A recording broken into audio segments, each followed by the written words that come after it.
Chapter 1. The Girl in the Mirror. She was born twisted, not in soul, but in spine, bent like a branch caught too long in a storm. Her father saw the curve and did not see a child. He saw a curse.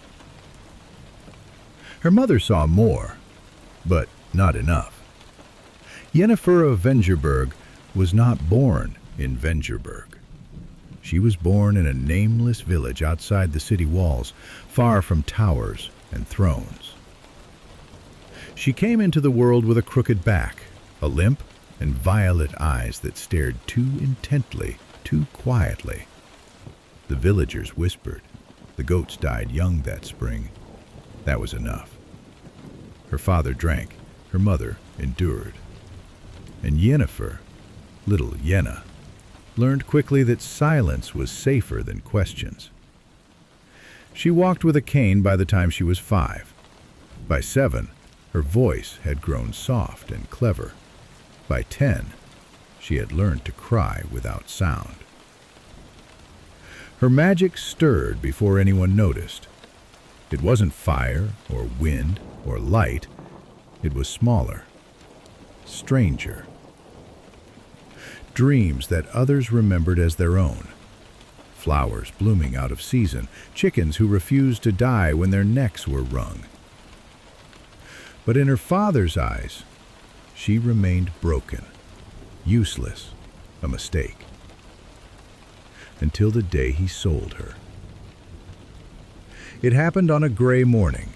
A letter had arrived, stamped with the seal of Aretuza, the great academy of magic on the Isle of Thanedd. They had felt something, a thread, a chance, a potential.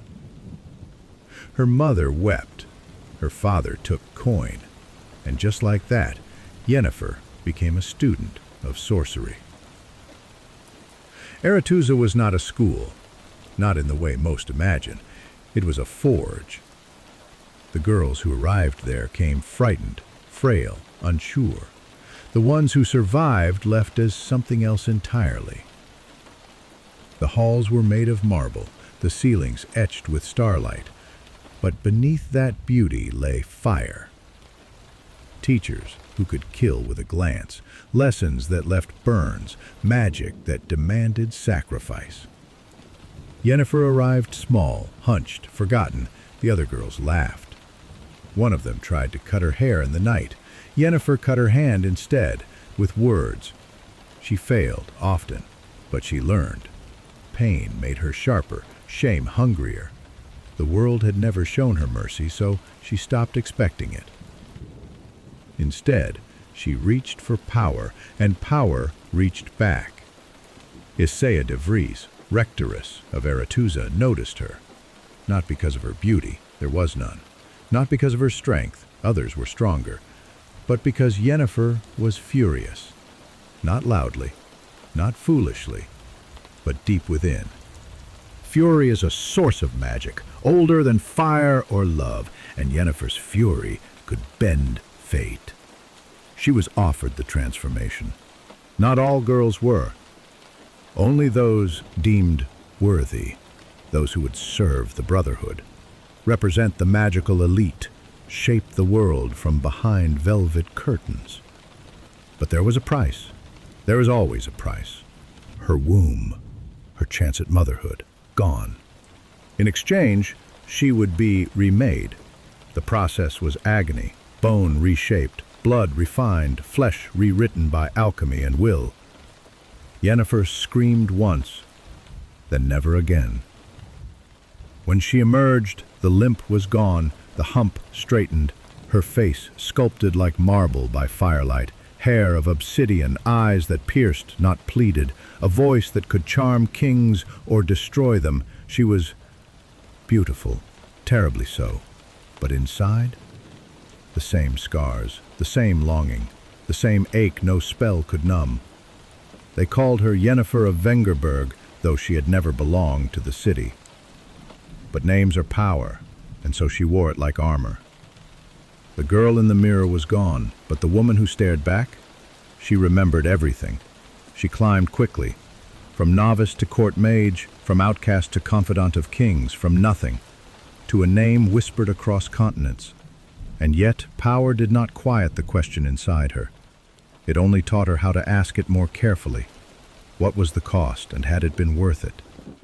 Sometimes at night she dreamed of goats in old barns, of lilacs blooming too early, of a crooked child watching snow fall through broken shutters. She would wake, with tears in eyes too perfect to be hers, and remind herself that girl is dead, only she never quite believed it. Chapter 2. The Court and the Mask. Power is not given, it is worn, like a gown of silk over a knife. And no one wore it better than Yennefer of Vengerberg. She arrived at her first court, younger than most queens, and colder than the snows that blanketed the Cadwin passes. The king had requested a sorceress, refined, loyal, impressive. The Brotherhood had sent her. What they gave him was not merely a mage. They gave him a storm in velvet. The court marveled at her. Nobles bowed a little deeper when she passed. Servants whispered that her scent, lilac and gooseberries, lingered in rooms long after she left. Ambassadors forgot the points of their treaties. Dukes adjusted their rings and smiled too wide. Yennefer smiled back and learned. She learned that men who praise your mind still weigh your body. She learned that women who admire your strength will test your loyalty. She learned that magic was only one kind of power, and the other, the subtle, the soft, the political, was more dangerous, more lasting. At banquets, she laughed when expected. At councils, she spoke rarely, but always when it mattered. She could end a rebellion with a sentence, spark one with a glance. She began to enjoy it. Not because she craved the favor of kings, but because for the first time she chose how to be seen. But there was a cost. There always is. She kept her heart locked tighter than her spell books. She mistrusted kindness. She mistook love for leverage, and leverage for love. And in those moments when the mirrors were empty and the halls quiet, she remembered the girl who once stared into a cracked reflection, asking, "Is this really me?" Yennefer did not return to Aretuza. She did not need to. Aretuza had left its mark inside her bones, beneath her tongue, but she sent letters to Tisea de Vries, long, cold letters, half confessions, half accusations. She never got replies. She didn't need them. Years passed, courts changed, kings died, princes rose. She remained, not eternal, but adjacent to it. Each contract renewed her purpose. Each nation feared her just enough to be polite. And yet, she felt nothing. No pride, no peace, only motion. Then came a moment, small, insignificant perhaps.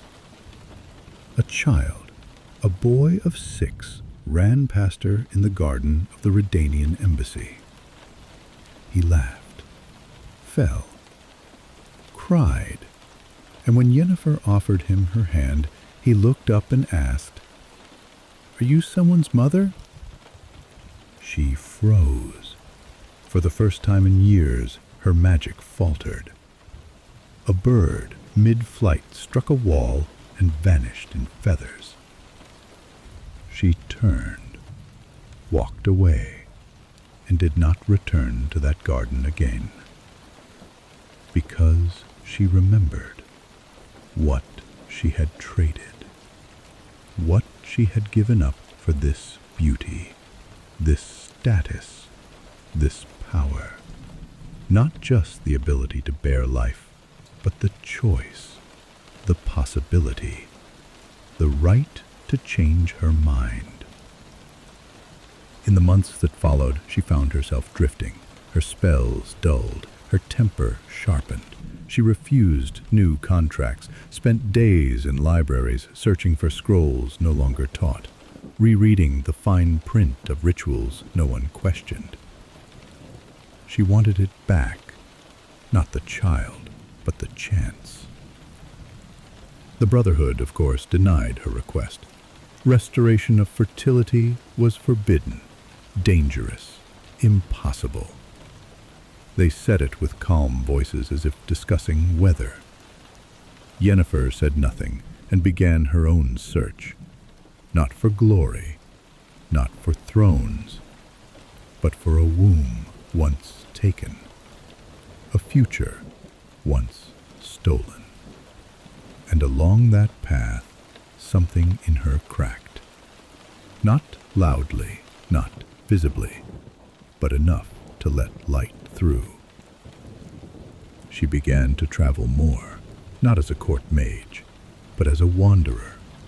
She took work not for gold, but for whispers, rumors of druids, healers, forgotten rites. She crossed mountains alone, slept in ruins, fought monsters not with flame, but with fury, and in time, the name Yennefer of Vengerberg changed.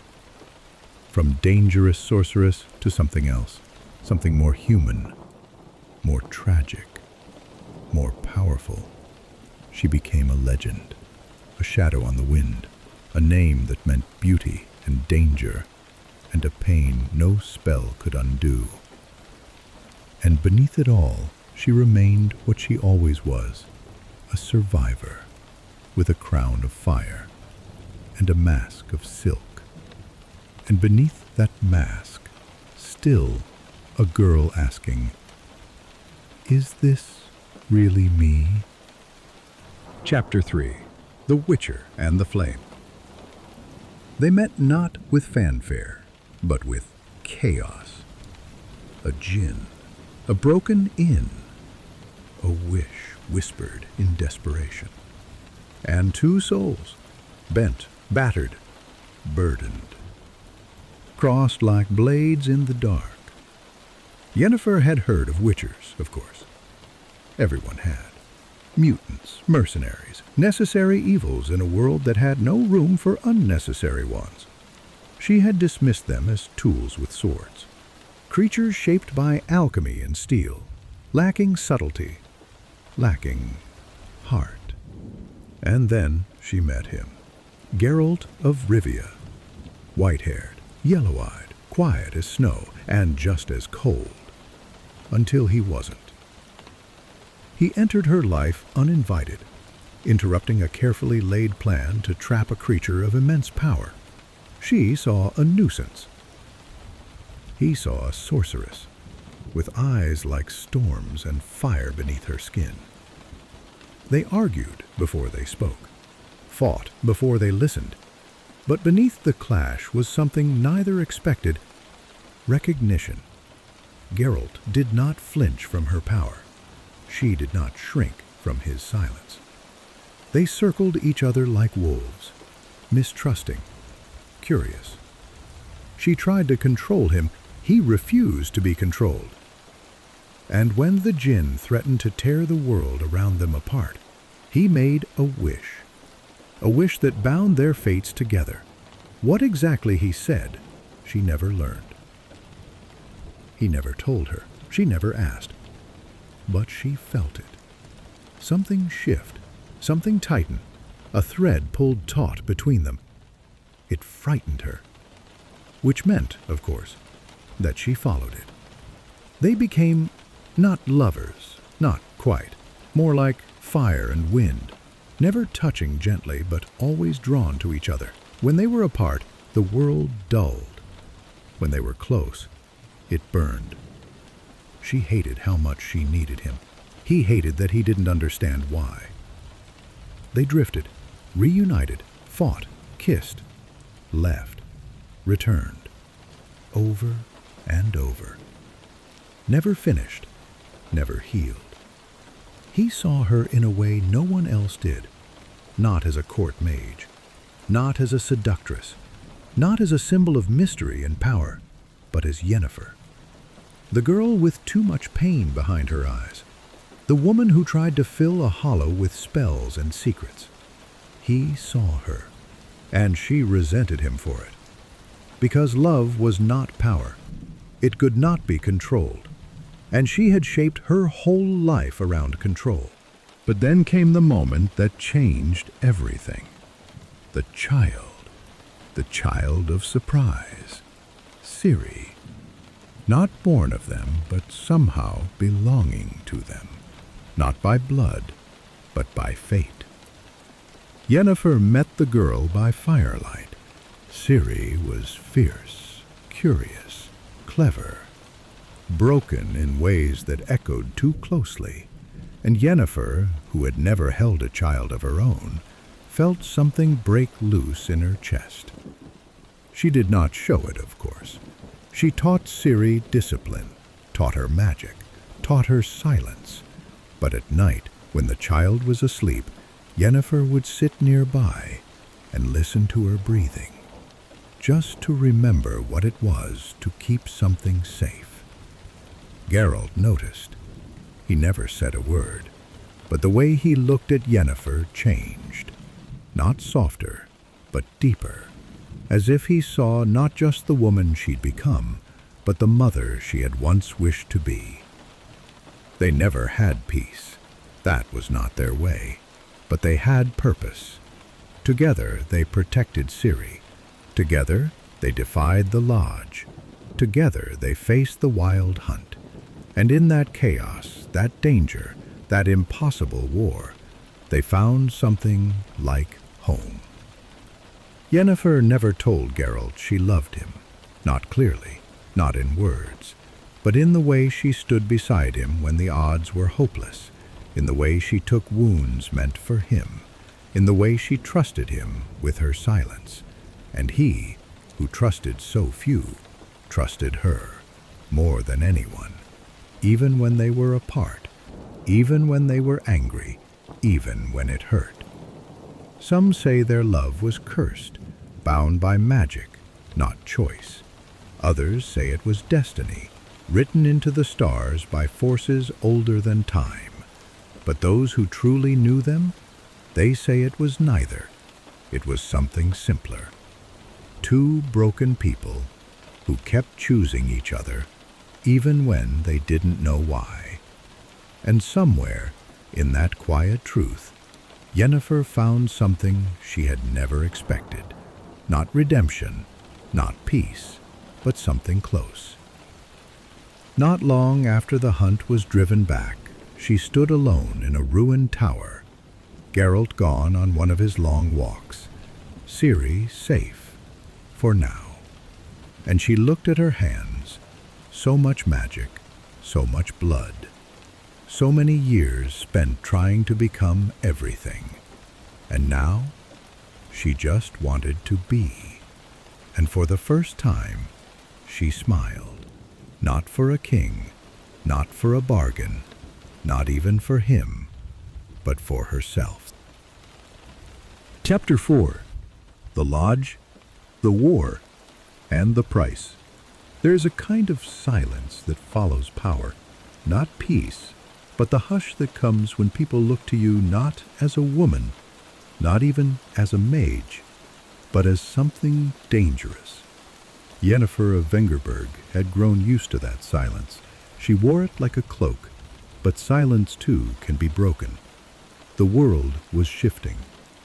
The northern kingdoms, fractured and proud, bickered over borders while a storm gathered in the south, a black sun rising behind a golden flame.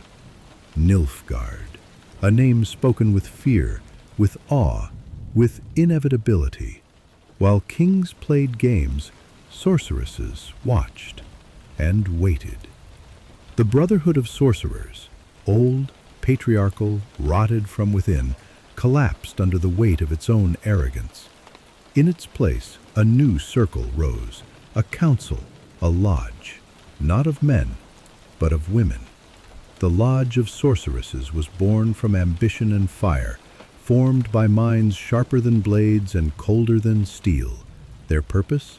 To shape the world from the shadows, to guide kings, to restore balance, and beneath those ideals, control. Control of bloodlines, of power, of the future. Yennefer was invited. They needed her, respected her, feared her, but they did not understand her. She joined, but never bowed. In the lodge, Yennefer found rivals and reflections. Philippa Eilhart, brilliant, calculating, unblinking.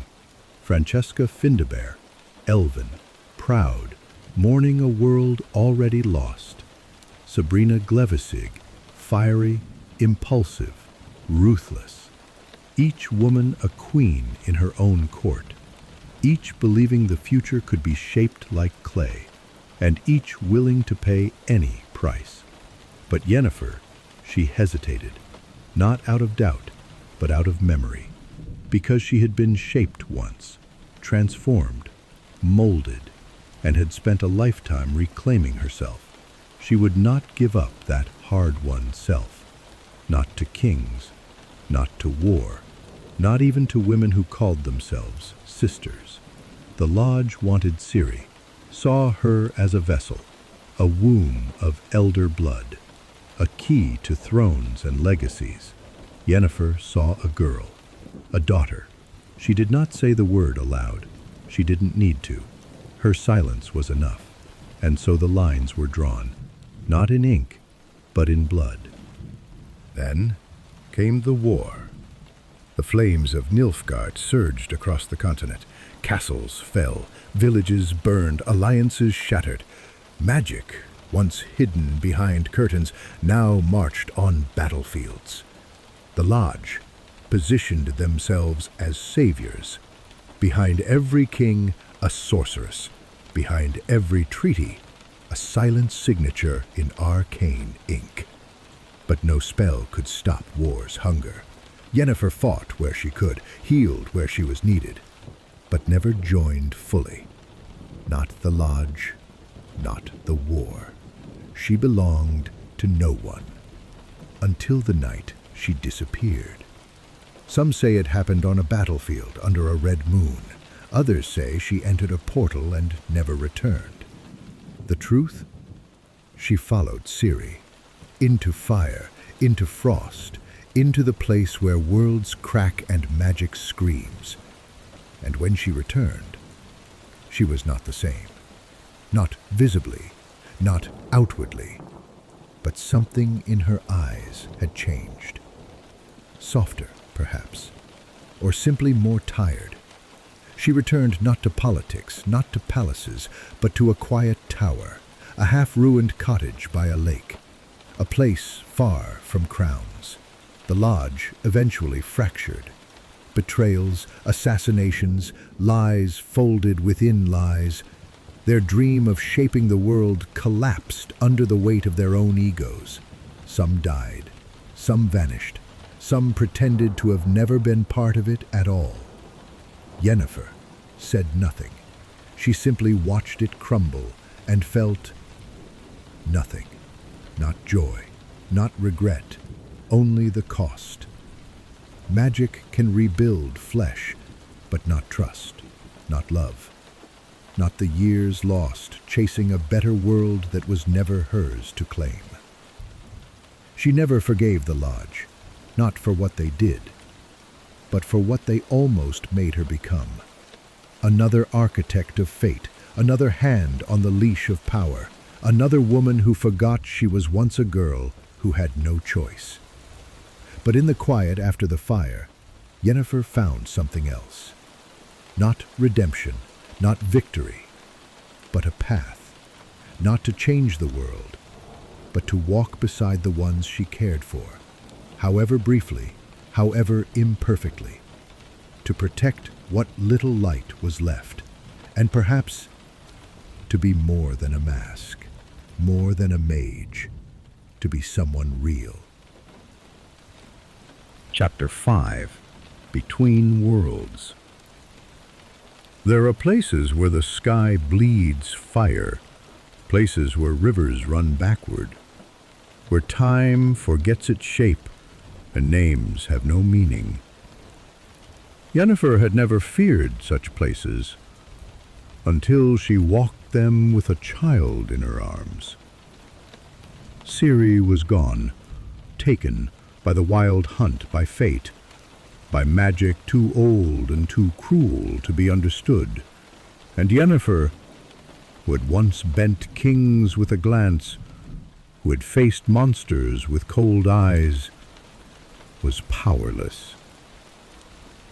But not still, never still.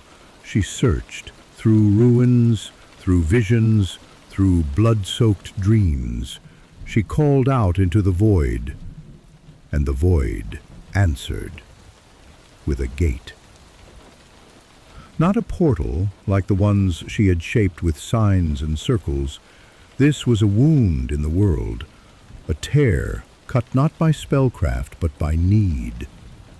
She stepped through and fell. The first world was made of salt. The air stung, the sky burned orange. She walked for days through dunes that screamed in the wind. Her boots cracked, her lips split, but she did not stop, because she felt the child, somewhere, close, always just beyond the next ridge. The second world was worse, cold beyond thought. She woke, buried in ice, gasping, her body frozen stiff around the shape of a small medallion clenched in her hand. She had dreamed of lilac, of a girl laughing by candlelight, of warmth, and awoke to a grave of snow. The third world was alive, too alive. Its trees breathed, its soil pulsed. She felt watched at every step. She saw visions of herself, of her mother, of Tissaia, of Ciri, crying, bleeding, fighting. She screamed. The world screamed back. She set it ablaze and moved on. She found Ciri in the fourth world, not in chains, but running, hunted, eyes wide, power wild and uncontrolled. Yennefer caught her in a clearing of dead grass just before a portal cracked the sky, and the girl collapsed into her arms, sobbing, "I thought I lost you." Yennefer didn't answer. She just held her, tighter than any spell could bind. From that moment on, they were no longer student and teacher, no longer sorceress and source. They were mother and daughter, not by blood, but by choice, by everything they had suffered to find one another again. They'd traveled together through broken realms, escaped death too many times, fought off creatures born of chaos, cried, laughed, starved, survived. Ciri's power grew. So did her fear of it. She would wake screaming. Yennefer would sit beside her, casting no spells, just whispering, over and over, "You are not a weapon. You are not what they say you are. You are not alone." They found brief peace in a ruined tower between realms. The stars were strange, the sky too wide, but there was water, there was shelter, there was time. For a week they rested, and Yennefer realized something she hadn't felt in years. She didn't want to return, not to courts, not to kingdoms, not even to the lodge. She wanted this. A quiet place, a daughter, a world untouched by history. But history is never far. The hunt found them again. The tower cracked. The air froze. And they ran, one last time, through a gate Ciri tore open with a scream. They emerged into war.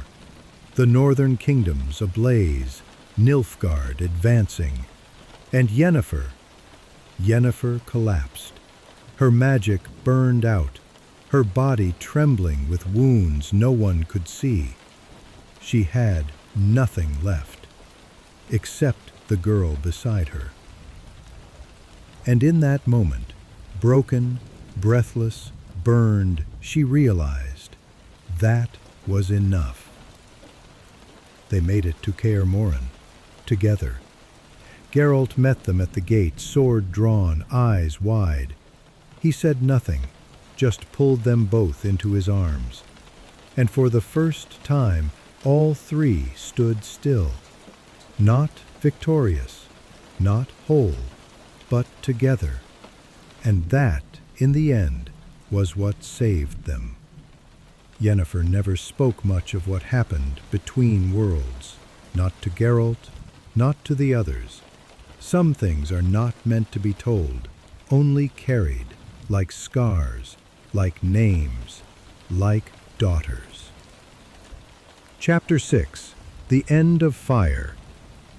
There comes a time when even fire must rest, not die, not fade, but settle, sink into the coals, breathe slower. Yennefer of Vengerberg had burned longer than most, but now she was tired. The war was over, the hunt was gone. Ciri was safe, out there somewhere, walking a path she had chosen. Geralt was Geralt, always wandering, always returning. But now, for the first time, she didn't wait by the door. Yennefer had found a place, not grand, not enchanted, a cottage, a real one, by a lake that didn't know her name. The villagers nearby called her the raven-haired woman. They didn't know she had once commanded armies with a look. They only knew she paid for bread with coin, and sometimes stared at the water too long. She liked it that way. Her magic was not gone, but it no longer answered quickly. It had been burned out, like a well dug too deep, too often. She did not mind. Sometimes she lit candles with her hands, sometimes she didn't bother. She kept no mirror in the cottage, not out of vanity, but because she no longer needed to check who was looking back.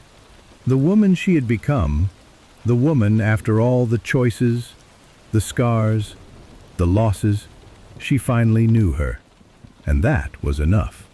Letters came, sometimes, from old allies, from kings who still remembered, from sorceresses who were too proud to ask, but too curious to stay silent. She read them, answered a few, burned the rest. One spring morning, a child knocked on her door, lost, muddy, crying, no magic, no prophecy. Just a little girl with a scraped knee and too many questions. Yennefer gave her tea and listened. And when the girl asked, "Are you a witch?" Yennefer smiled just a little. "Sometimes," she said. The days passed without urgency. She gardened, she walked, she watched stars without naming them. She remembered things, a tower, a man with white hair, a girl laughing over a bowl of stew, and let them stay memories, not weights. One night she lit a single candle, not with magic, but with flint. She sat by the fire and wrote a letter she never sent. To Ciri. It said nothing important, just things like, "I hope the wind still carries you. I hope you still laugh like you used to. I hope you know I tried." She folded it, placed it in a drawer, next to a silver hairbrush, and the remains of a broken medallion. People still spoke her name in distant places, some with awe, some with fear, some with love, none with understanding, because the truth of her, the whole of her, was not in her power, not in her beauty, Not even in her pain, it was in her choice to become something more than what she was made to be. Yennefer had been many things. Broken girl, fearsome mage, courtier, lover, mother, weapon, wanderer. And now she was quiet. And in that quiet she found peace. Not the peace of heroes, but the peace of survivors, those who have walked through flame and come out the other side, not unburned, but alive. On a still evening, she stood by the water. The lake reflected the moon. A reflection shimmered. She no longer searched for answers in it. She no longer asked the mirror who she was, because at last she knew. I am Yennefer of Vengerberg, she whispered to the night, and that is enough. Chapter 7. The Mirror and the Scar. There was a mirror once, tall, silver-rimmed, etched with runes older than language. In it, Yennefer had once seen everything she wanted. Beauty, power, control, but never peace. Now the mirror was gone, cracked in some old tower, forgotten by all but memory. And yet, even without glass or enchantment, Yennefer still carried it within. A mirror of self, of scars, of choices. She sat by the window as morning broke, not in a palace, not in a tower, just in her quiet cottage by the lake. The light touched her skin softly, skin that no longer glowed like polished obsidian, but lived, weathered, warm. She traced a line across her collarbone, faint, pale, a scar from years ago, one of many. Some from monsters, some from magic, some from love. She used to hide them. Now she let them rest, because each one told a story, not of weakness, but of survival. She thought often of the girl she had been. The twisted back, the hunched shoulders, the silence. And she wished not to undo the transformation, but to speak to that girl, to tell her, you will not be what they call you. You will not stay small forever. You will hurt. You will lose. But you will become. And that is enough. There were still days when she missed magic, the surge of it, the thrill, the illusion of control. But there was another kind of power now, quieter, steadier, in knowing that she could sit in silence, not need to impress or seduce or win, only to be. She sometimes dreamed of Geralt, never clearly. A smile in the snow, a voice murmuring in a dream she forgot on waking. She never chased the memories. They came when they wished, and left when they must. She did not mourn him, she simply held him inside, like a book you no longer read, but refuse to throw away. Ciri wrote once a year. No addresses, just names. I'm in Nazir. I'm riding with the rats. I'm alive. Yennefer never asked for more, because she had been a girl once too, a girl who had needed space, and a mother who had learned to give it. In the evenings, she walked barefoot by the shore, let the cold water kiss her toes, watched the ripples fade into the mist. Sometimes she spoke aloud, not to anyone, just to the wind. I made mistakes. I broke things I couldn't fix. But I loved, and I tried, and I am still here. That was her magic now.